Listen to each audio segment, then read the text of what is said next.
Yes. Sheikh, I'm not sure if you actually know about this, but I heard this somewhere, and then later on read this as well. And and in no way I intend to disrespect this great scholar Ibn Qayyim, but maybe I want to know more about what he said. Maybe you know about this. He said in his book Ahkam of Ahl al-Dhimma that for Zoroastrians, because incest is halal in their religion, it could be made halal if it could be made halal for them if they were living under Islamic law, if they didn't want to be ruled by Islam and wanted to live according to their law.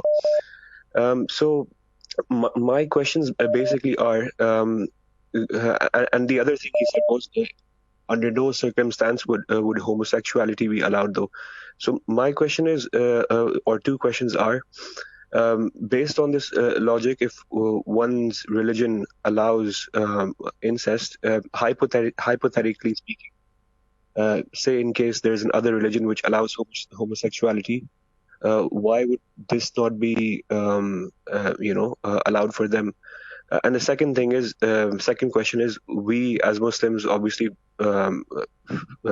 feel both of them are absolute evils and disgusting. Um, but basically, why is one seen, like according to Ibn Qayyim, why is incest seen as a lesser evil than homosexuality? Do you know anything about this, Sheikh? Jazakallah khair. Well, let me answer you. When we say Ahlul Zimma, it refers to non-Muslims who are living in the Muslim state. So non-Muslims living in the Muslim states, they abide by the Islamic law, generally speaking, but not in the ahkam related to their family law, marriage, and divorce. But marrying one's own mother in a Muslim state, even for non-Muslims, is strictly prohibited. Committing adultery, even among Ahlul Dhimma, is punishable the same as in Islam, because you live in a Muslim state and under the umbrella of the Sharia. So having an illicit relationship or committing any of these sins is punishable according to the Sharia law.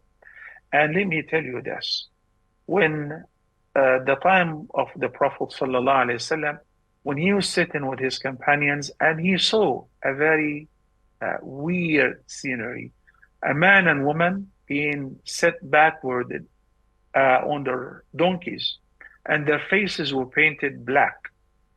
And then he said, "What is this? Why do you humiliate them like that?" They said, "Because this is a punishment for adultery in Judaism." So the Prophet ﷺ ordered the Torah to be brought. And in the Torah, Ali ibn Abi Talib read the punishment for an adulterer or an adulteress who commit adultery upon being married. Yani they are already married to somebody else, but they still committed adultery. Or they were married and they still committed adultery, is stoning to death. So he ordered the execution of these two guys who were involved in adultery.